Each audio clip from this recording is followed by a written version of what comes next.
어제하고 그저께하고는 와 정말 요새 우리 수업이요 어떤 뭐라 그럴까 이제 확실히 우리 공부가 조금 이게 성과가 있는 거예요. 그러다 보니까 1년 전에 하던 법배하고 어떤 뭐 같은 영역을 공부를 해도 다르고 제가 생각해도 굉장히 우리 공부의 어떤 이제 깊이나 정확도가 커지다 보니까 뭐 하루 만에 하루 동안 법회하고 다음 주제로 넘어간다라고 생각하고 시작을 해도 막상 절반을 못하는 경우가 그래도 이제 뭐 하여간 우리 공부가 뭐 정해진 시기에 뭐 맞춰야 되고 시험을 보고 이런 공부가 아니니까 그래도 공부하는 분들이 그거 신경 쓰지 말고 좀 더 길게 합시다 라고 이야기를 해주셔서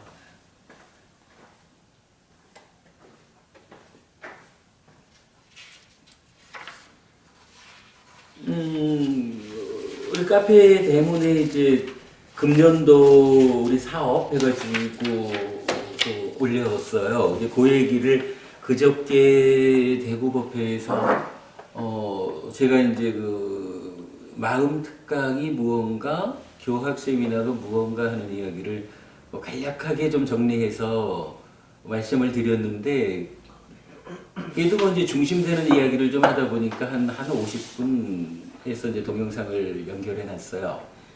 근데 이제 거기서 최초로 그러니까 그동안 우리가 해오던 이야기지만 최초로 사용한 이제 표현 하나가 업의 상속자인 식에 의한 윤회의 메커니즘 이런 표현을 써봤거든요. 뭐 약간 뭐 윤회라는 것이 우리 법회할 때 제일 그 뜨거운 관심을 가지는 주제죠. 아무래도 뭐 우리 삶의 현실이라는 측면에서 그런 걸 텐데 그 윤회 이야기와 관련해서 참 많은 대화를 하게 되는데 최근에 이제 그 마음의 메커니즘이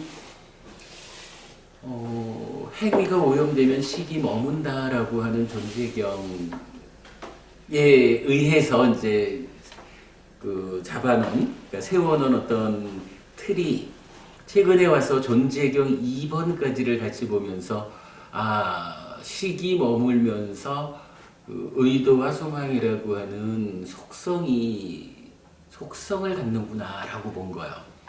이제 그 부분과 관련해 가지고 정말로 뭐 내입처가 외입처를 감각해서 식을 만든다라고 하는 그 하나의 현상의 의미도 좀 더 명확해지고 촉이라고 하는 삼사화합 촉의 현상도 좀 더 명확하게 이제 규명이 됐고 그런 가운데 이제 그 부분들이 연결되다 보니까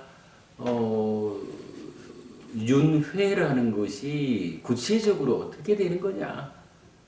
뭐 어제도 결국은 이제 그 2시간 중에 1시간을 할애해가지고 그러니까 식의 머금과 속성 요 부분을 연결해가지고서 윤회, 그러니까 업의 상속자로서의 윤회 이야기 그리고 그것에 이어가지고 이제 사실 우리가 몸과 마음이잖아요.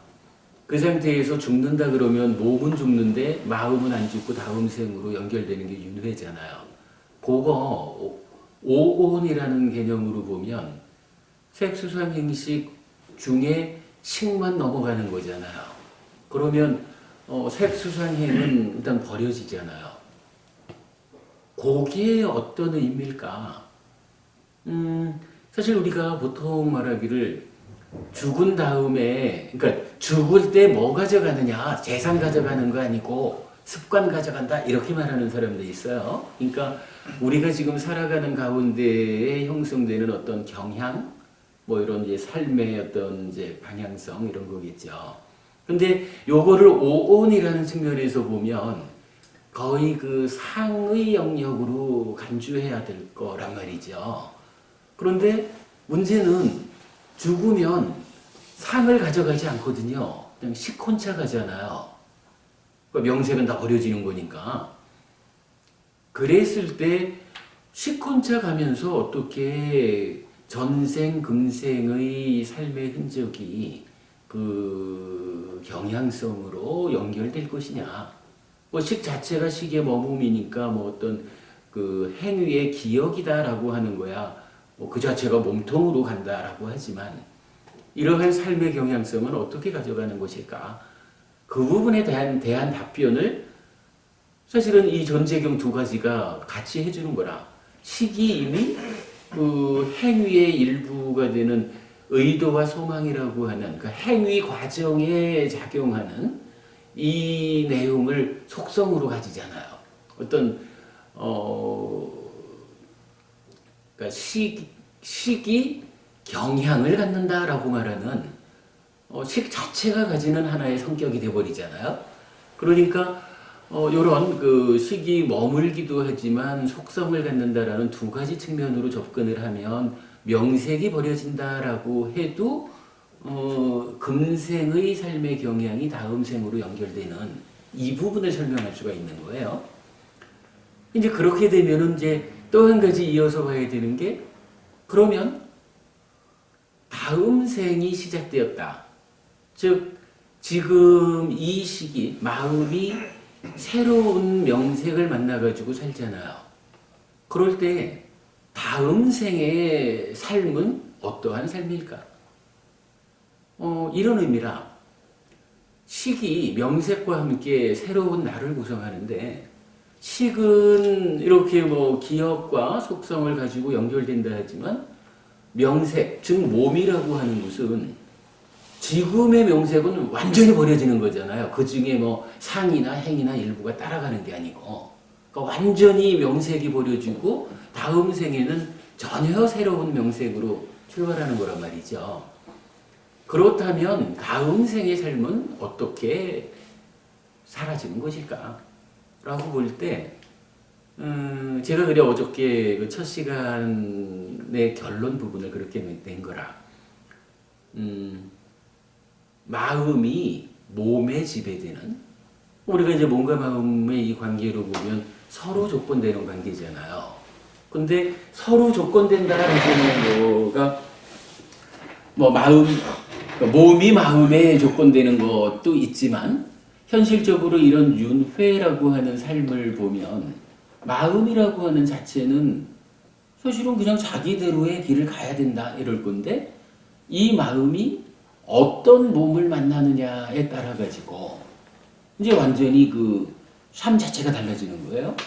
그래서 이게 이제 경전에서 보면 10악업을 지으면 어떻게 된다라고 이야기를 하냐 하면 다음 세상에 괴로움을 겪는다 이렇게 표현하지 않고 10악업을 지으면 악처에 떨어진다. 나쁜 세상에 태어난다라고 말을 하거든요. 아니 이게 어떻게 보면 제가 이제 그 부분을 주목하는 게 어찌 보면 악업을 지면 이 업의 어떤 결과로 다음 생에 뭐 나쁜 태어남도 있겠지만 그 태어난 가운데 이러이러할 거야라고 다음 생을 설명해 줄 수도 있을 것 같은데 경전은 거의 그런 설명이 없이 그냥 10악업을 지으면 악처에 태어난다. 10선업을 지으면 선처에 태어난다. 이렇게 태어남만으로 이야기를 하거든요. 그래서 제가 이제 어저께 마무리를 그렇게 지은 거라. 일단 우리가 세 가지 공덕행, 오계와 보시와 수행이라는 공덕행에 의해서 다음 세상에 하늘에 태어난다. 그러면 지금 몸 또는 수상행까지를 포함하는 명색, 이 모든 것은 다 없어지고 전혀 새롭게 하늘 사람의 몸과 이 마음이 함께하는 상태에서 수상행의 과정으로 명색이 형성돼서 살잖아요. 그러면 그때의 삶은 하늘 사람의 몸이 어떠한 조건을 가진 몸이냐에 따라서 전혀 달라질 거예요. 똑같은 마음이 같다 해도 표현하자면은 그 삼천 대천 세계 이렇게 이제 세계를 말하잖아요. 우리는 지금 이제 UFO가 하나 딱 오면 외계인 이러잖아요. 근데 어쩌면 우리가 경전은 이렇게 말을 해요. 다음 세상에 태어나는데 몽둥이를 하나 던지면 이게 이렇게 떨어질지 올라갔다가 이렇게 떨어질지 올라갔다가 이렇게 떨어질지 모르는 거예요. 던진 어떤 상태에 따라서 뭐 떨어지겠지? 그런 비유로 삼천 대천 세계 가운데 다음 생에 우리가 어디에 태어날지 모른다는 거예요. 이 세상에서 저 세상으로 가기도 하고 저 세상에서 이 세상으로 오기도 한다. 이렇게 말하거든요. 그러면 경우에 따라서는 다음 생에는 우리가 저 UFO에 타고 있는 그 사람들의 일원으로 태어나가지고 지금 우리를 보고 외계인 이럴지도 모르거든요. 그렇다면 그 다음 생에는 그 외계인의 몸이 우리 몸하고 좀 뭔가 구조도 다르고 그 뭐 표현하자면 눈기 코여 몸이라는 이런 감각 기능도 뭐 갖추고는 있겠지만 무언가 좀 다르겠죠. 뭐 어느 쪽이 좀 더 강하기도 하고 약하기도 하고 그러면 지금 이 마음이 어떤 업의 힘에 의해서 다음 생에 외계인으로 태어났다라고 하면 그 외계인들의 몸이 갖는 특징대로 살아갈 거라고요. 지금은 우리 사람이니까 요 몸이 갖는 특징과 마음이 연결돼서 이렇게 살아가지만 새로운 명색과 다음 생이 이루어진다라고 하는 것은 다음 생 어떤 몸과 만나느냐에 따라서 이 시기 지배당하는 거지 뭐 조건되는 거죠. 요거 좀 더 달리 말하면 옥에도 지키지 않는 삶을 살아가지고 다음 생에 짐승으로 태어났다. 예를 들어서 개가 되었다. 이래야 하면요. 개라고 하는 것은 그 개의 몸이 가지는 특징이 대표적으로 보면 냄새 맡는 능력은 그러니까 안이비설신 중에 비라고 하는 네이처죠. 그 중에 비라고 하는 그 감각 기능, 코라고 한 그러니까 비근이지. 코의 감각 기능이라는 것은 인간들의 감각 기능보다 뭐 만 배, 몇만 배 좋다 하잖아요. 청각도 귀의 감각 기능도 뭐 몇만 배 얘기를 하더라고요. 그러니까 개로 태어나면 듣고 냄새 맡는 일은 되게 잘할 거라고. 마음이라는 게 그쪽에서는 아주 예리하게 작용하겠죠.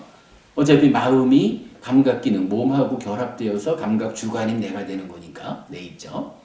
그런데 문제는 개라고 하는 이 존재가 이런 몸의 감각 기능은 인간보다 아주 뛰어남을 갖고 있지만 문제는 만호가 단말을 감각하는 사고하는 이쪽 그 생각한다라고 하는 이 기능에서는 인간보다 못하잖아요. 그러니까 지금 우리가 아무리 뭐 IQ가 뭐 얼마 이러면서 뛰어나다 해도 만약에 행위를 잘못해가지고 다음 생에 개로 태어났다 이러면은 지금 아무리 좋은 IQ라 그래도 이 IQ의 문제는 뇌세포 이런 몸의 문제잖아요. 지금 몸의 조건이 좋은 거야 따지자면. 다음 생에 개로 태어나면 개의 IQ를 갖겠죠. 뭐. 그러다 보면 아무리 개가 똑똑하고 훌륭하다 그래도 그저 주인 말 잘 듣고 꼬리 잘 치고 뭐 충견으로의 역할을 잘할 뿐이겠지. 인간처럼 스스로 자기 삶을 향상하고자 하는 이러한 인지작용으로 미치지를 못하잖아요. 그러면 결국 개의 몸이 가진 그 특징에 지배받는 삶을 살게 되는 거예요. 한번 짐승의 몸을 받으면 인간으로 되돌아오기가 참으로 어렵다라고 하잖아요. 그게 왜 그럴까 생각해 보면 이런 거예요. 윤회의 과정에 이러한 메커니즘, 그죠? 마음과 몸에 이러한 메커니즘 때문에 한번 개가 되면 개 스스로 자기의 삶을 향상해가지고 인간으로 태어나리라, 하늘에 태어나리라, 해탈하리라 이런 그 몸이 갖는 조건이 거기에 못 미치거든요. 그러니까 돌아온다라는 그 자체를 꿈꾸지를 못하잖아요. 그러니까 못 오는 거지 뭐. 이제 그런 부분까지를 이제요. 결국 이제 존재경이 두 가지가 연이어서래진다. 그래서 행위의 오염을 조건으로 1번 경에서는 식이 머문다. 2번 경에서는 의도와 소망이 머문다. 이렇게 말하고 있는데 요거를 식의 속성으로 우리가 이해를 한 그 한 가지를 가지고 참으로 다양하게 거의 그 윤회의 메커니즘이 풀어지는 그런 성과를 요래 최근에 또 거둔 거죠. 그래서 이제 그저께 대구법회에서는 요 마음 특강에 대한 안내에 대한 그 이야기, 그리고 어제는 그 부산법회에서 절반을 아예 이제 그 부산은 요즘 이제 마음의 메커니즘 한동안 공부한 거를 마무리를 지으려고 하거든요. 그래서 이제 그 마무리를 짓기 이전에 그래도 이 주제는 짚고 넘어가야 되겠다 해서 이제 이 얘기 한 시간 하다 보니까 또 마무리를 못 짓고 한 주 더 넘어가게 됐는데 이도 사실은 뭐 중요한 부분을 짚어봤죠. 지금 말씀 듣고 보니까 예. 이번에 갑자기 생각나는 게 우리가 감사합니다. 그래서 늘 저기 주셔서요. 선업을 짓든 악을 짓든 뭐 거기에 따라 태어난다 그러는데 감상하니까 만약 우리가 이제 욕계 어딘가 태어났다면 네네. 우리 인간으로 또 태어났다 하더라도 네네. 이거 방금 말씀하신 대로 몸이 다 다르지 않습니까? 예. 그러니까 이제 또 그 몸은 왜 다를까요? 왜 다를까? 어서 오세요. 잘 계셨어요? 몸이 왜 다를까? 그래서 이제 그 부분이 일단은 뭐 경전에서는 그 지은 바 업의 힘에 의해서 업의 힘에 의해서 어떠한 몸을 그 찾아가는 거지요. 우리가 이제 지금 우리의 지혜의 수준으로는 그걸 못 보지만 수행을 통해 가지고 바른 산맥 제4선에 들고 그 상태에서 어떤 수행자는 바로 사마타 위파사나 해가지고 번뇌를 멸진하고 아라한으로 가고 어떤 수행자는 숙주명, 천한명, 누진명 이래서 3명의 과정을 거쳐가지고 아라한으로 가고 어떤 수행자는 육신통을 거쳐서 가고 어떤 수행자는 또 무색계를 이렇게 경험하고 가고 뭐 이래 하잖아요. 근데 이거 그 중에 보면 이 천한명이라고도 하고 천한통이라고도 하는 그 단계가 죽은 다음에 업의 힘에 의해서 어떻게 요렇게 살다가 죽더니 어디로 태어난다라는 그거를 직접 보는 능력이라는 거거든요. 그러니까 이제 그런 능력을 우리가 수행을 통해서 얻어내지 않고는 이제 사실 그 부분은 답변이 잘 안 되죠. 근데 이제 이런 그 업에 대한 이야기는 좀 어렵다 그래요. 대표적으로 이 업에 대한 태어남을 설하는 경전이 그 마치마 니까야에 두 개가 있어요. 그러니까 업에 대한 분석의 경 1번, 2번 두 개가 있어요. 이거 이제 우리 독성집에 보면 분석경 그 모음에 있는데 그 경에서 보면은 이해할 수 없게 그 태어나는 그런 부분을 설명을 하는데 이게 이제 저는 이제 이거 참 의미를 두는 게 우리가 보통은 업인과 보니까 내가 어떠한 삶을 사느냐에 따라서 태어남이 결정될 거 아니에요. 근데 이게요,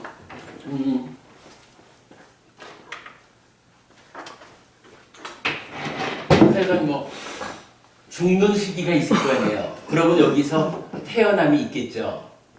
그런데 내가 지금 행위를 하거든요.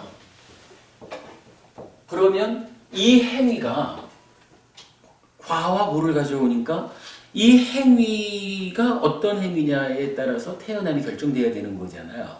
그런데 문제는요, 우리가 죽기 전에 딱 한 번만 행위하고 마느냐 하면 그렇진 않잖아요. 예를 들어서 뭐 여기부터를 금생이라고 할까요? 그러면 여기가 이제 내생이 될 거고 이 이전은 전생이 되겠죠. 이랬을 때 내가 행위를 한다라는 것은 지금 이 순간도 행위를 하지만 행위라는 것은 과거에도 했잖아요. 그리고 죽을 때까지의 이 미래에도 할 거 아니에요. 그런가 하면 전생의 과거, 전생의 과거에 한 행위는 우리가 알지만 그 업이라는 것은 그 업을 원인으로 과와 보가 있다 이러잖아요. 그리고 이제 삼세윤회를 얘기하는데 이 보라고 하는 것은 행위한 즉시에 생기는 거냐 하면 딱 그렇지는 않아요. 경전은 요 보가 이거 행위를 하면 결과가 생기는데 그 생겨난 결과를 내가 어떻게 겪을 것인가 라고 할 때 요 겪는 시기를 알려주는데 하나는 행위한 즉시 표현하자면 제가 지금 최고분이 뺨을 딱 때려봐요. 뭡니까? 하면 뺨이 하나 탁 날아올 거 아니에요. 행위한 즉시 행위한 즉시 겪어야 되는 현실적으로 그렇죠. 그런데 살다 보면 말이죠. 제가 뺨을 딱 때렸는데 무언가 어떠한 조건 때문에 지금 저한테 대갚지 못할 상황이 됐다. 그러면 이제 꽁 하는 거지 뭐. 기회만 왔단 봐라. 이러다 보면 지금 우리가 살아있는 금생으로의 미래가 있잖아요. 이 몸으로 살아있는 동안에 10년이 지나든 20년이 지나든 기회가 생기면 딱 한번 때릴 수가 있는 거거든. 지금 우리 간단히 얘기하는 거니까 비유를 안 들어서 그렇지만 그렇잖아요. 그죠? 실질적으로 생겨날 수 있잖아. 그런가 하면 나의 삶이라는 게 꼭 이 몸을 가지고 금생으로 사는 것만이 나의 삶이냐 하면 그렇지 않잖아. 나는 다음 생도 살아가잖아. 다음 생도 몸은 달라지지만 업의 주체라고 말할지다. 이 마음이라는 것은 변화하는 과정이지만 이 마음이 지속적으로 연결되는 거잖아요. 지속적으로 변화하지만. 그러니까 요거를 그러니까 마음의 입장에서 보면 그냥 미래인데 몸이라는 요 100년짜리를 기준해서 보면 몸에 의해서 보면 요거 내생의 미래잖아요. 좀 요렇게 되거든요. 그러니까 요런 이야기 행위는 지금의 행위도 있지만 과거의 행위도 있다라고 말할 때 만약에 이런 보라고 하는 것이 그러니까 다음 생에 겪어야 하는 이런 보라는 게 없다라고 하면 과거라는 것은 전생에 가고는 의미가 없죠. 이미 행위를 하면은 행위 즉시 겪거나 죽기 전에 겪거나 이렇게 돼야 되니까 그러니까 이게 없을 텐데 부처님이 알려주는 이 업과 보의 관계는 다음 생까지 다음 생에도 받을 수가 있는 거거든요. 하여간 다시 말씀드리지만 그 마음의 입장에서는 그냥 미래야. 요거를 100년, 100년 이렇게 함께 했다가 떨어지는 몸을 기준으로 보면 다음 몸이니까 내생이라고 할 뿐이죠. 그래서 우리가 이렇게 전생의 과거, 금생의 과거 이렇게를 볼 수가 있죠.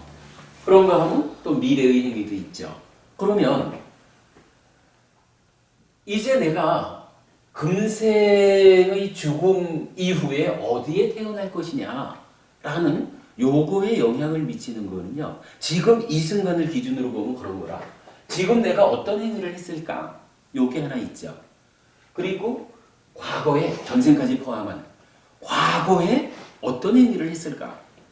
과거의 행위 중에서도 일부는 그 보를 전생의 행위의 보로 금생에 내가 이 몸을 가지고 태어났기도 했겠지만 그러나 그러니까 전생들의 그러니까 많은 전생의 행위 중에 어떠한 행위의 보는 이미 받았을 거고 어떠한 행위의 보는 아직 못 받았겠고 그러겠죠. 그러니까 하여간 헤아려지지 않는 하여간 과거들이 있는 거라. 그런가 하면 앞으로 우리가 또 얼마를 살아갈 거예요. 그래도 박보부님이야 한 60년 더 사실까? 아니다. 박보부님이야가 아니네. 박보부님, 성보부님 한 60년 더 사신다 하고 최보부님하고 저하고는 한 4, 50년 더 산다 칠까요? 너무 후하시네. 아니 근데 이게 후한 게 아니죠. 지금 노인네들도 80은 다 사시잖아요. 우리 나이 되면은 특별한 병이 생기기 전에 100살 산다는 거야. 이거 후한 거 아니죠. 그러니까 그 정도 우리가 대비하면서 살아야죠. 그러면 앞으로도 한 절반 가까운 미래가 남아 있는 거라. 그 사이에 우리가 얼마나 많은 요 행위들을 또다시 짓겠느냐고요. 그러면 태어남이라고 하는 게 요 한순간의 행위만 가지고 딱 태어난다 그러면 참 좋죠. 지금 한순간 막 베풀지 이러면 되잖아. 근데 그렇지를 못한 거죠. 결국은 태어남을 결정짓는 요 행위라고 하는 것이 지금의 행위, 과거의 행위들, 미래의 행위들. 그런데다가 이 업에 대한 분석의 큰경에서 부처님은 한 가지를 더 얘기하셔요. 요 죽는 시점, 이때에 어떤 견해를 가지느냐. 요 얘기를 한 가지 추가하셔요. 그러니까 이제 표현하자면 죽을 때 가가지고 우리 외죽이 제보보님 우리가 한 중고등학교 다닐 때랄까? 저도 우리 주변에서 많이 봤는데 평생 절에 다니던 사람들이 죽을 때 딱 되면은 교회 다니는 사람들이 와가지고 하나님 믿어야 됩니다. 돌아가시기 전에 하나님 믿고 돌아가셔야 됩니다. 이러면 불교가 어떠한 정당한 알물 제공하지 못한 상태에서 그냥 절에 다니던 사람도 교회 다니는 사람이 사실은 이거 나쁘게 말할 수는 없어요. 당신들 입장에서는 당신대로의 확신을 가지고 도와주는 일이라 그거 사실 저는 나쁘다고 보지는 않아요. 근데 이러한 확신을 가지고 길을 알려주는데 자기대로는 불교에 대한 그러니까 다른 법에 의한 확신이 없는 상태에서 넘어가는 거지 왜? 당장 내가 죽게 생겼는데 죽은 다음에 어떻다라고 불교가 알려주지 못한 상태에서 죽은 다음에 하나님 곁에 태어날 거라고 이렇게 알려주면은 개종하고 죽는 거죠. 그런 경우를 우리 어릴 때는 많이 봤죠. 거의 그런 이야기라고 할 수도 있는 거예요. 우리가 죽는 그 순간에도 참으로 저 세상은 있다. 저 세상이 있기 때문에 나는 오계를 지키고 보시하고 수행하는 이 공덕행을 통해서 다음 생에는 하늘에 태어날 것이다. 이러한 다음 생을 분명히 나의 견해로서 확인하고 이 죽음 이후에 내가 거기에 태어나겠다라고 하는 강한 의지. 이제 이런 부분들이 있으면 그것 또한 태어남에 영향을 준다는 거예요. 실제로 마치마니까야의 상카라에 의한 태어남경인가 하는 경전에서 보면 다양하게 말을 해요. 예를 들어서 내가 그래도 다음 생에는 끄샤트리아의 가문에 태어나가지고 행복해야 되겠다라고 하면 끄샤트리아의 가문에 태어나리라라고 하는 요 생각을 딱 세워놓고 늘 그 생각에 몰두할 때 그러한 태어남이 있다. 왜냐하면 내가 끄샤트리아의 가문에 태어나리라라고 하는 요게 뭐냐 하면 만호의 행위잖아요. 만호의 행위라고 하는 요거 결국은 뭔가 말가 만호의 행위의 일부죠. 그리고 이러한 행위가 뭐냐 하면 오온에서 말하는 상카라 형성작용이잖아. 어떤 형성작용이냐? 식을 머물게 하고 속성을 갖게 하고 태어남을 안내하는 그런 거잖아요. 그러니까 내가 끄샤트리아의 가문에 태어나서 큰 행복을 누리리라라고 그러한 견해 믿음을 가지고 그 생각을 반복해 줄 때 거기에 태어나는 힘이 된다는 거예요. 물론 그렇다고 생각은 그렇게 하면서 밖에 나가선 해치고 살면 이게 더 커가지고 못 태어나겠지만, 그러나 부처님이 알려주는 바로는 그런 거죠. 내가 거기에 태어나야겠다라고 하면 나의 삶이 목표가 생긴 거잖아요. 그 목표를 지향하는 삶이 사라지는 거죠. 그러니까 그러한 행위들이 거기에 태어나는 힘이 된다. 이렇게 말하거든요.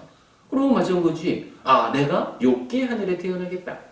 라고 목표를 조금 높이 잡으면 또한 그러한 목표의 설정에 의해서 그렇게 태어나는 힘이 된다는 거라.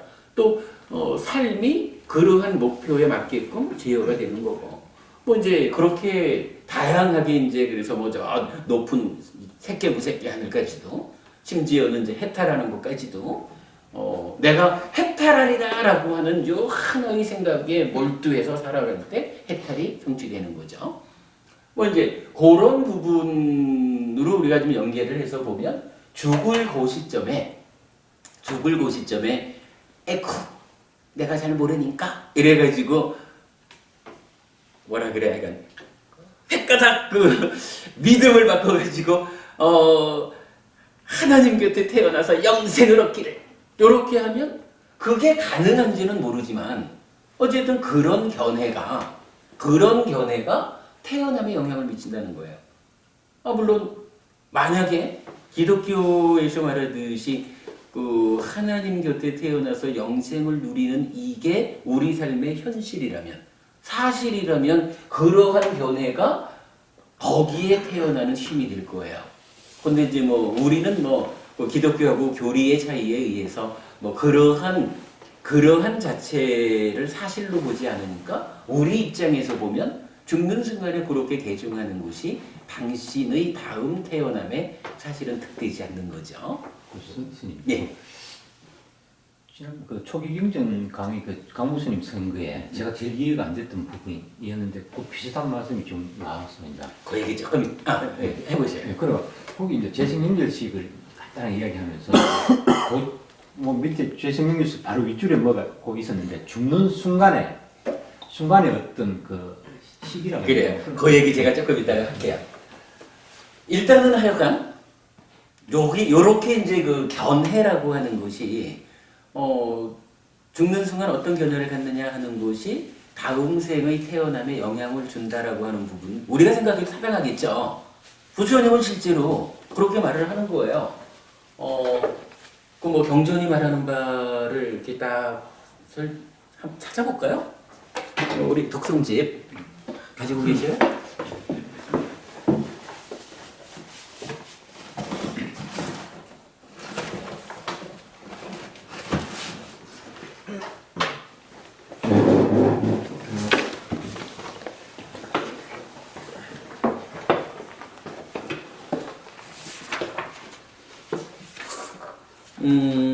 분석경에 가서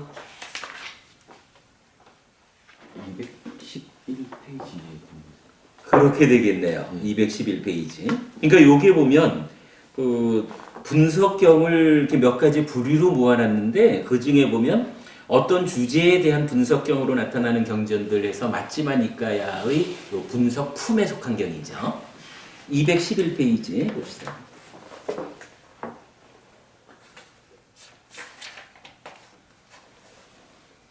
업에 대한 큰 분석의 경에서는 세상에 존재하는 네 종류의 사람이래서 10악업을 짓고 악처에 태어난다. 이거 당연하죠.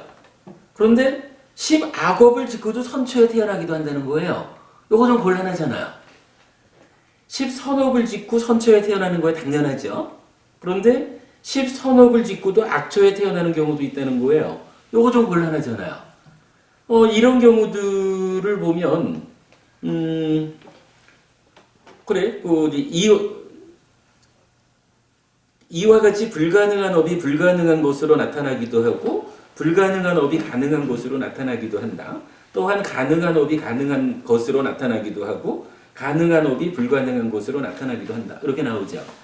요게 이제 경전 말씀인데 그 위에 이제 그 보가 방금 말씀드린 세 가지로 나타난다라는 거 제가 표시해놨고, 근데 요거 이제 왜 이런 경우가 생겨날까라고 보면 그 2번 시바겁을 지고 선처에 태어남의 원인을 한번 볼까요? 이전에 그가 즐거움을 누릴 선업을 행했거나 이후에 그가 즐거움을 누릴 선업을 행했거나 임종시에 바른 견해를 가지고 그것을 확고히 수용했기 때문. 이거 무슨 얘기예요? 지금은 시바겁을 지었다는 거야. 지금의 행위는. 그런데 이 사람이 분명히 지금은 악업을 지었는데 선처에 태어나더라. 부처님이 그렇게 불가능한 것이 불가능한 것이 가능한 것으로 나타나기도 해 라고 말하고, 그 원인은 왜 그렇습니까? 라고 하니까 과거에 선업을 지었거나 미래에 선업을 짓거나 죽을 때에 바른 견해를 갖고 죽거나. 그럼 그게 뭐예요? 이게 이 전체적인 행위라는 것과 바로 임종시의 견해라고 하는 요것이, 그러니까 헤아릴 수 없이 많은 경우들이 뭐라 하죠? 그러니까 합쳐진 상태에서의 어떤 그 방향성이 결정된다, 이렇게 봐야 되겠죠. 그러니까 제가 바로 그 밑에 이제 박스 쳐가지고 다음 생의 태어남에 영향을 미치는 조건에서 제가 이제 정리를 한 게 7. 기본적으로는 지금의 행위죠. 그리고 이전의 행위, 이후의 행위, 죽을 때의 견해. 요 4가지 이렇게 나오는 거예요. 요걸 보면 사실은 이렇게 말은 하지만 그래도요, 가장 중요한 거는 현재야. 지금 내가 어떤 일을 하느냐. 왜 그러냐 하면 이 지금이라는 게 시간이 지나가면 지금은 미래라고 하는 그 시점도 그때 가서 내가 지금 다른 행위를 하면 지금으로의 미래지만 그때로는 현재죠. 뭐니 해도 내가 살아가는 동안에 늘 지금 여기의 삶에 충실하면 그게 태어남을 결정짓는 거야. 이런 부분을 우리가 볼 수 있죠. 이제 그럴 때 요 견해, 요 부분 그렇게 봐야 되는데, 이제 방금 이제 법부님 질문하신 그 부분이 뭐냐 하면 보통은 그렇게들 알아요. 죽는 그 순간에 어떠한 니미따 이런 게 이제 떠오른다는 거예요. 그래서 예를 들어서 아주 하늘의 마차가 탁 나타나면 하늘로 이끌기도 하고 이런 죽는 그 순간에 어떠한 영상이 떠오르는데 그게 태어남을 말해주는 이런 표현이죠. 지금 법부님 말씀. 그게 이해가 안 돼요. 근데 그게 사실은 이해가 될 수 없는 얘기라 경전은 그런 얘기를 안 해요. 경전은 태어남에 대한 이야기를 이 이야기로밖에는 말을 안 해. 그리고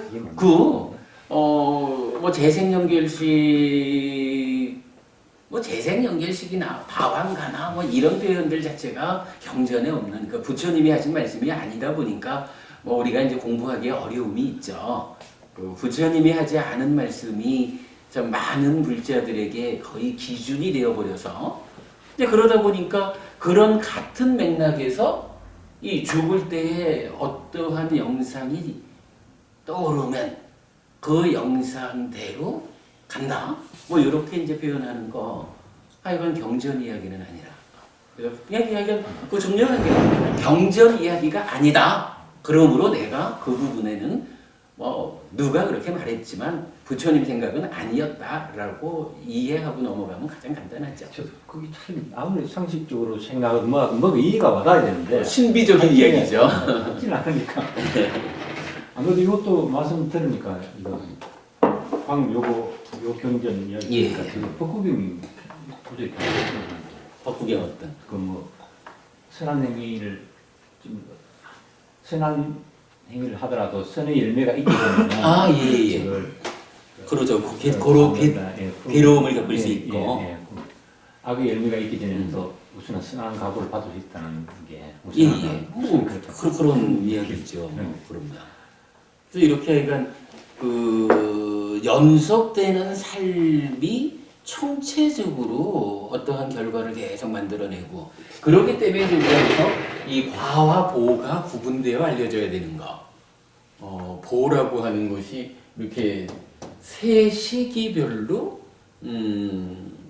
각각 그러니까 행위의 결과라고 하는 행위가 가져오는 요 결과도 하나의 조건이고 그 말고도 우리 삶에 작용하는 다양한 조건들이 함께하고 그런 가운데 이 보가 오는 그러니까 보가 나타나는 보를 겪는 그 시기에 나의 행위 요것이 사실은 또 가장 강력한 조건. 그래서 이제 그거를 또 원인 이렇게 말하고 사실은 이제 그 부분을 좀 강조하다 보면 일체유심조라고 말하게 되죠. 그러나 이제 저는 지난주 대구법회에서 그 일체유심조 유감 이런 표현을 썼던 게 분명히 다양한 조건들이 함께하는 가운데에 지금 이 순간의 업이 가장 강한 힘을 발휘할 뿐이지 오직 업만이 모든 것인 양 일체유심조라고 표현하는 것은 좀 곤란하지 않는가. 그래서 제가 지난주 대구법회 제목을 그렇게 적었죠. 현재라고 하는 거. 우리가 보통 말하기는 이래 말하잖아요. 과거가 현재를 만들고 현재가 미래를 만든다. 그래서 전생이 어땠을까 궁금하면 지금을 보아라. 이렇게 말하는 이제 그런 내용이죠. 근데 제가 지난주 대구법회에서 이거 좀 곤란하다. 이렇게 말할 게 아니라 현재라는 것은 사실은 과거 더하기 현재. 과거에 어떠한 행위를 했느냐, 과거의 행위를 통해서 만들어진 결과가 작용을 했지만 여기에 현재라는 것이 같이 작용을 하는 것이다. 우리가 이제 대표적으로 예를 드는 게 소금덩이경이 있잖아요. 한 움큼의 소금이 있어요. 이 한 움큼의 소금을 요 작은 물그릇에다가 던져 넣고 먹어! 마셔! 이러면은 차가워서 먹기가 힘들다고요. 근데 이 한 움큼의 소금을 저 한강물에 던져 놓고는 한강물이 좀 차가워졌을 거야. 이래 하면 그거 곤란하죠. 근데 한강물에도 일단 그게 ppm이 될지 ppb가 될지 아주 작은 비율로 해도 일단은 던져줬으니까 없는 건 아니에요.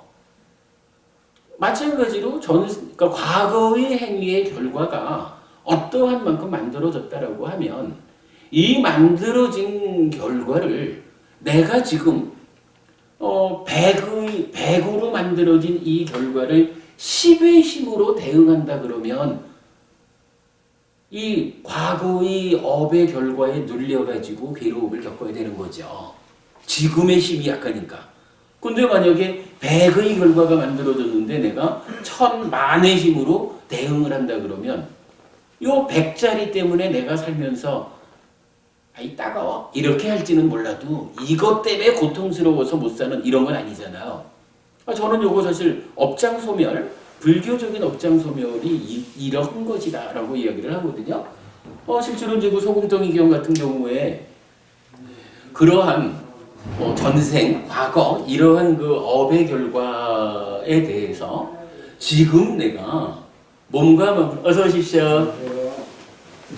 아이고 부모님 오랜만입니다. 잘 계셨어요? 몸과 마음으로 지금 어떠한 삶을 사느냐에 따라서 이 한 움큼의 소금 때문에 정말로 괴로움을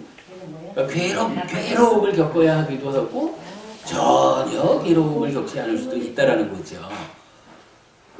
그렇게 보면 결국 과거라고 하는 것은 한 움큼의 소금이라 거기에 내가 이거를 한 그릇의 물에다가 소금을 녹일 것이냐 한강물에 녹일 것이냐 하는 거는 현재란 말이죠. 그래서 현재라는 것은 과거 더하기 현재 이렇게 되고 이때에 또 우리가 주목해야 되는 게 그러면 현재라고 하는 요것도 그냥 현재 내가 어떠한 행위를 하느냐 지금 어떤 업을 지을까 요것만일까 그렇지는 않은 거예요. 분명히 현재라고 하는 것은 만약에 우리나라가 뭐 10여 년 전 IMF가 터졌다. 이럴 때는요, 아무리 최선의 행위, 최선의 업을 지어도 IMF 사태에 의해가지고 웬만해서는 줄줄이 도산하는 거요. 최선의 행위를 다해도 망할 수밖에 없는 이런 현재 우리 뭐 사회랄까 하여간 다양한 조건들이 행위와 함께 지금을 구성하잖아요. 요거 다양한 조건이라는 부분을 주목하지 않고 무조건 행위만 잘하면 돼. 요거 가지고 사실은 우리 삶에 설명되지 않거든요. 현재라는 거는 과거 더하기 현재라고 정의해야 돼요. 그런 가운데 현재는 조건과 행위다. 이렇게 보아야 되거든요. 뭐 이럴 때 이제 하여간 이 나머지를 빼고 행위 하나만에 중심을 두고 말하면 이때 이제 일체유심조라는 표현이 나타날 수 있는 거죠. 뭐 요 마음이라고 하는 게 뭐예요? 찢다가 원인이 돼서 몸과 말과 마음으로 행위하는 그거 업이잖아. 그죠? 그런 의미로 볼 때 그래서 저는 이제 요 일체유심조에 대해서 그거 좀 유감스럽다. 그래서 일체유심조 유감 이런 표현을 쓰는데 이런 부분 우리가 좀 함께 이해할 필요가 있어요. 아무튼 뭐 태어남에 대한 이야기를 좀 하다 보니까 좀 연결되어 왔네요. 아직까지 우리 법회 시작한 거 아닙니다.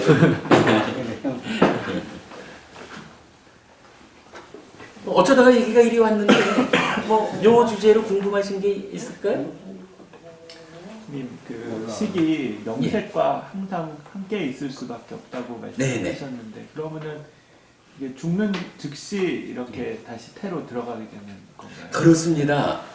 그 부분은 하여간 경전은요.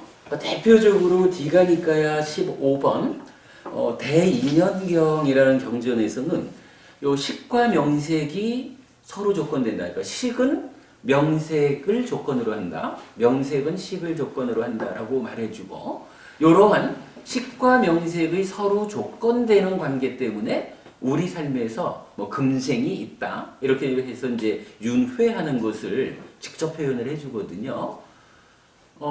그럴 때 그 식과 명색의 고관계,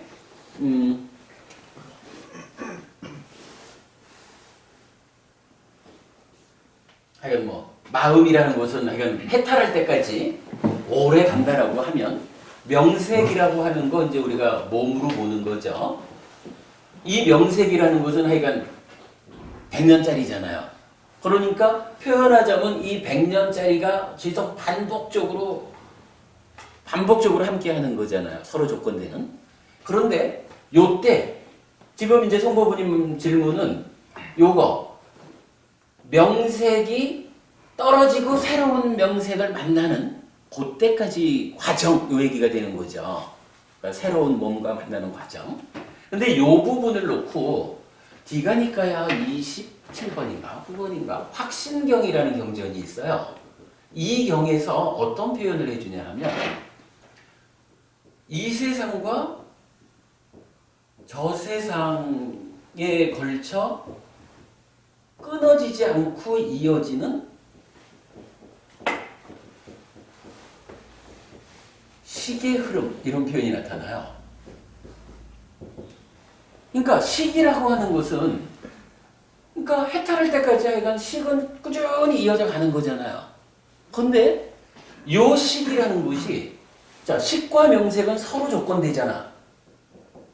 그러니까 서로 조건된다라는 이야기는 뭐냐 하면 항상 함께 하는 거예요. 그러겠죠? 항상 함께 하거든? 달리 말하면 식이 있다는 것은 명색이 함께 한다는 얘기고 명색이 있다는 것은 식이 함께 한다는 얘기거든요. 그런데 일단 죽었어. 그러면 명색이 버려진 거죠. 그러면 이제 새로운 명색이 뭐 함께 해가지고 또 다음 생이 이어질 텐데 확신경에서는 이 명색과 새로운 명색이 이 명색이 버려지고 새로운 명색과 만나는 요러한 요 사이를 놓고 그 사이에 이 세상과 저 세상 이 세상 저 세상이잖아요. 이 세상 저 세상에서 이 식이 끊어지지 않는다. 이렇게 말을 해요. 그럼 끊어지지 않는다라는 것은 이 식이 요 연결 부분에서도 단락됨 없이 지속된다는 얘기거든. 그 얘기는 뭐냐 하면 식이 끊어지지 않고 이어진다라는 것은 명색 또한 끊어지지 않고 계속 식 혼자 있는 시간 없이 함께 한다라는 요 얘기거든요. 근데 일단 명색이 죽잖아. 그러면 새로운 명색, 요 시간은 어떻게 해야 돼요? 결국은 죽는 순간 새로운 엄마의 태에 들어간다. 라고. 지금 죽어서 새로운 엄마의 태에 들어가는 그 사이에 간격이 없다. 죽는 순간 들어가는 것이다. 요렇게 이해하지 않고는 부처님 가르침이 설명이 안 되는 거예요. 그래서 이제 하여간 우리는 그 부분을 명확하게 해요. 죽는 순간 경전은 그렇게 말하죠. 육계로서 모태에 든다. 육계로서 모태에 든다. 해서 요 육계가 지수화풍 공이잖아. 지수화풍 공식. 그러니까 표현하자면 이 서로 조건되는 관계가 어느 정도냐 하면 죽고 동시에 새로운 엄마의 뱃속에 들어가는 그때도 혼자 가지 않는다는 거예요. 물론 시간적으로야 끊어짐이 없는 시간이지만 그러나 어쨌든 이 몸에서 새 몸으로 옮겨가는 거잖아요. 시간적인 차이는 없지만 그때도 식이 혼자 가는 게 아니라 지수화풍 공이라는 거 요거 물질 몸 요거잖아요. 그러니까 요소 상태로의 몸과 함께 간다는 거예요. 하여간 경전은 전체적으로 그런 내용을 설해주고 있고 그 내용은 한마디로 말하면 요 사이 이 몸과 다음 몸 여기에 어떤 시간적 하여간 틈이 있다. 그래서 요 시간적 틈을 표현하자면 중류, 중음 이렇게 표현하는 거죠. 그리고 이 중류로서 있는 시기가 49일이 걸린다라고 해서 요거 때문에 49제를 지낸다 이렇게 말하는 거잖아요. 근데 부처님이 설명해주는 우리 삶의 이야기는 사실은 틈이 없는 거야. 틈이 없으니까 중류라는 게 없어요. 49일 걸린다는 말도 49제도 의미가 없는 거예요. 경전이랑 견해가 그러니까 그럼요. 일반적으로 사람들이 알고 있는 그럼요. 거는 경전 자체는 중류라는 설정이 없는 거 아니에요? 없습니다. 그러니까. 중류라는 말 자체가 없는 거예요. 근데 제가 그 미산 스님이 썼던 거기에 예. 그 스님은 또 미산 스님은 스님 말씀처럼 바로 명색이 바로 생기는데 함께 가야 되니까 간다고 하면서도 또 한 부분은 보니까 예를 들어서 선업이 아주 극할 최상의 선업이다. 그러면은 바로 명색을 찾아가고 그렇지 않고 아니면 완전 악행이다. 그러면 바로 악업으로 명색을 또 그렇게 타고 가는데 악초로 가는데 어중간한 시간이 이렇게 좀 한다고 걸린다 이거지. 이렇게 설명을 해갖고 그게 이제 약간 좀 애매한데 근데 그게요. 방금 이제 송보부님 그러셨나? 이제 보통 우리는 그렇게 생각을 하지만 이 보통이라고 하는 범주를 한국이라든가 아니면 동북아 여기를 보통으로 보지 않고 세계 전체를 보통으로 좀 범주를 키워서 보면 일단은 테라와다 불교권에서는 그러니까 저 동남아 쪽에서는요 49제라는 게 없어. 그러니까 49제를 지낸다라고 하는 게 보통의 이야기가 아니라 한국을 중심으로 또는 동북아라고 하는 요 지역에서 행해지는 어떤 어떤 이 삶에 대한 해석 이거지 불교 전체가 그러한 보통적인 견해를 갖는 것은 아니에요. 그래서 하여간 니카야에 의해서는 죽는 순간 태어나는 것이지 그 중간에 간극이 없어요. 요즘 조계종 분명히 해야 조계종 스님들도 예. 이것 때문에 다툼이 있는 말이더라고요. 49제는 돈 벌러 가는 수단이다. 그 사람마다 많이 다르니까. 사실 좀 의식 있는 스님이라 해야 될까요? 이게 또 뭐 듣는 사람에 따라서 뭐 불편할지도 있겠지만, 어떻게 우리가 출가를 해가지고 제사장처럼 제사 지내는 일로서 삶을 영위할 것이냐? 따지자면 이거요. 팔정도에서 말하는 정명이 있잖아요. 바른 생활 또는 바른 생계. 출가자로서 바른 생활, 정명에 어긋나는 일이거든. 제사를 지낸다는 게. 제가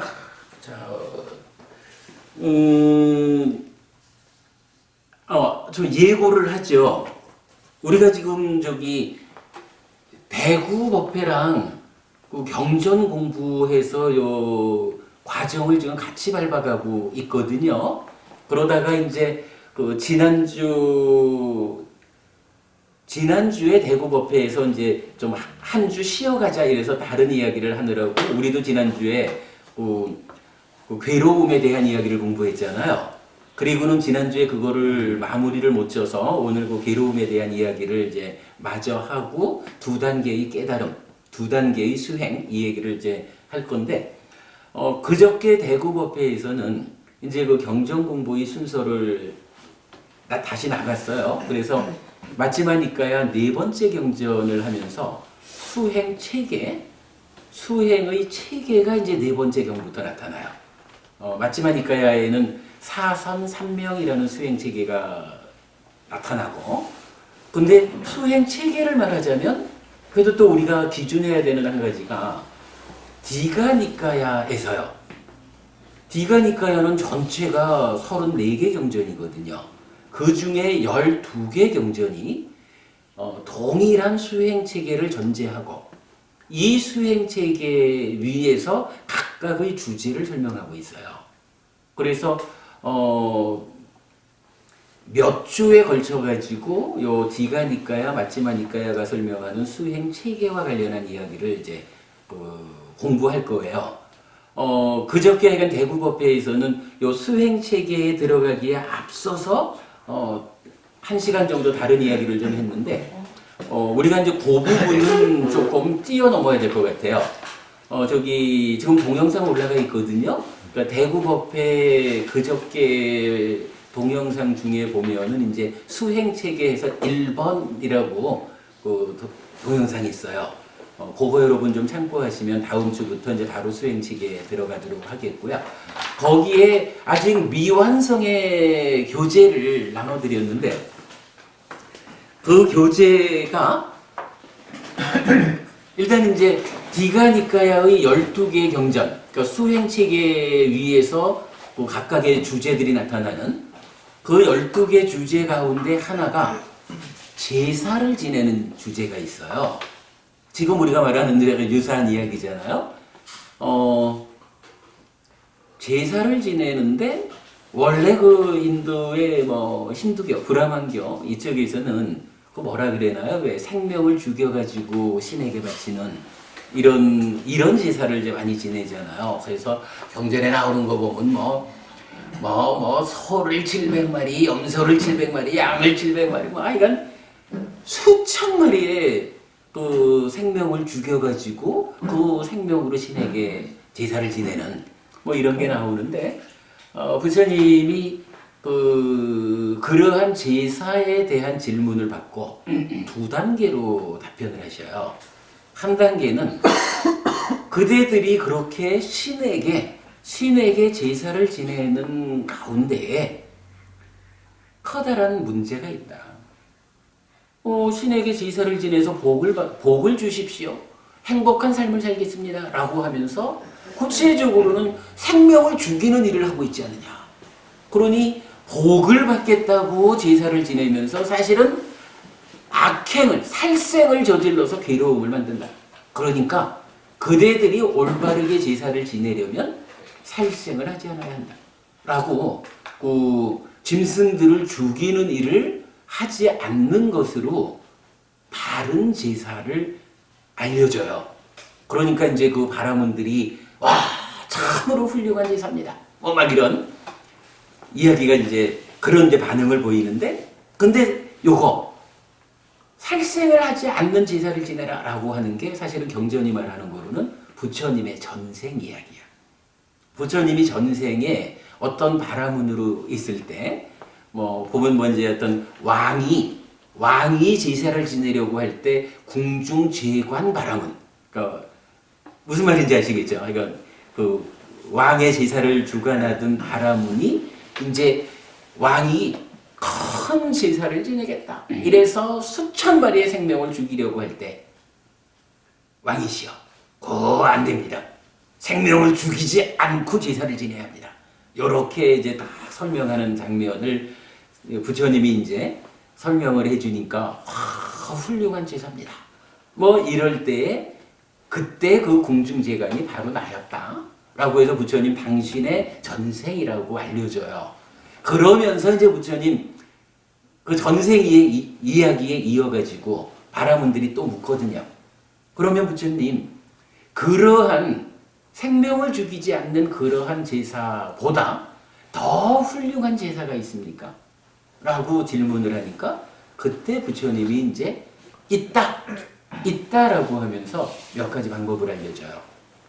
그래서 뭐 오계를 지킬 것, 삼보에 기의할 것, 절을 지어서 상가에 공양할 것, 뭐 이래 하면서 요 수행의 체계, 그러니까 디가니까에는 이제 사선삼명이 아니라 사선에 이어서 8가지의 알무로 나타나는데 이러한 수행 체계를 딱 설명해 주면서 이것이 바로 참다운 제사다 이렇게 알려줘요.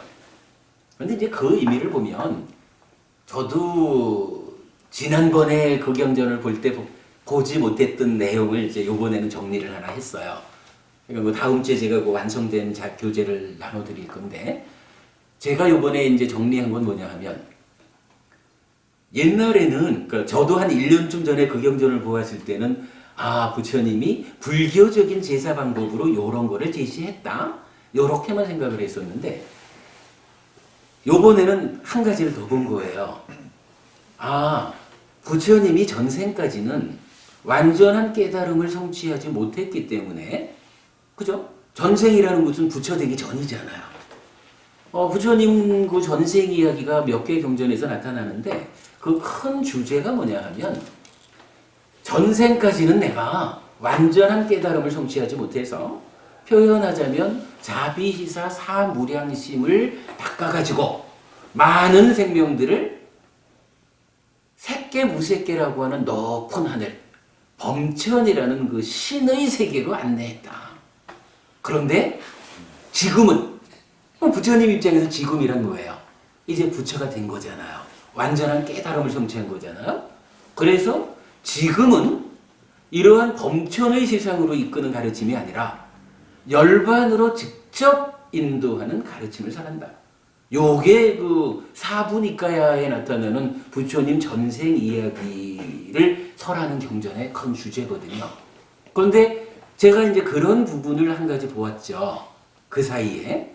그런데다가 또 한 가지 본 게 뭐냐 하면, 제가 그 왜 불교인가, 왜 근본 가르침인가라는 이야기를 하면서 제가 강조하는 게 있잖아요. 다른 종교들은 뭐 타력 종교 이래가지고 신을 중심에 두고 신의 권능에 의지해서 삶의 문제를 해결하자. 요런 종교죠.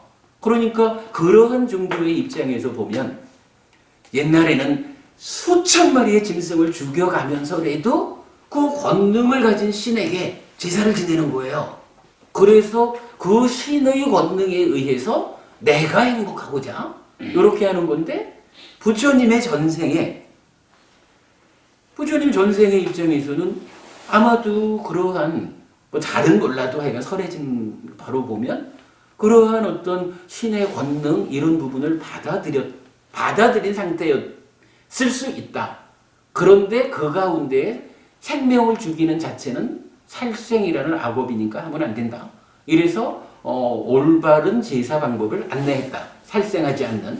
이렇게 했다면 이제 그 제사보다 더 훌륭한 제사가 있습니까? 라고 이어서 이제 질문이 왔을 때 부처님은 이제 지금의 이야기를 하는 거라. 그럼 지금이란 뭐냐 하면 이제 완전한 깨달음을 성취한 부처가 된 상태잖아요. 그런 상태에서 부처님이 알려주는 가르침은 뭐예요?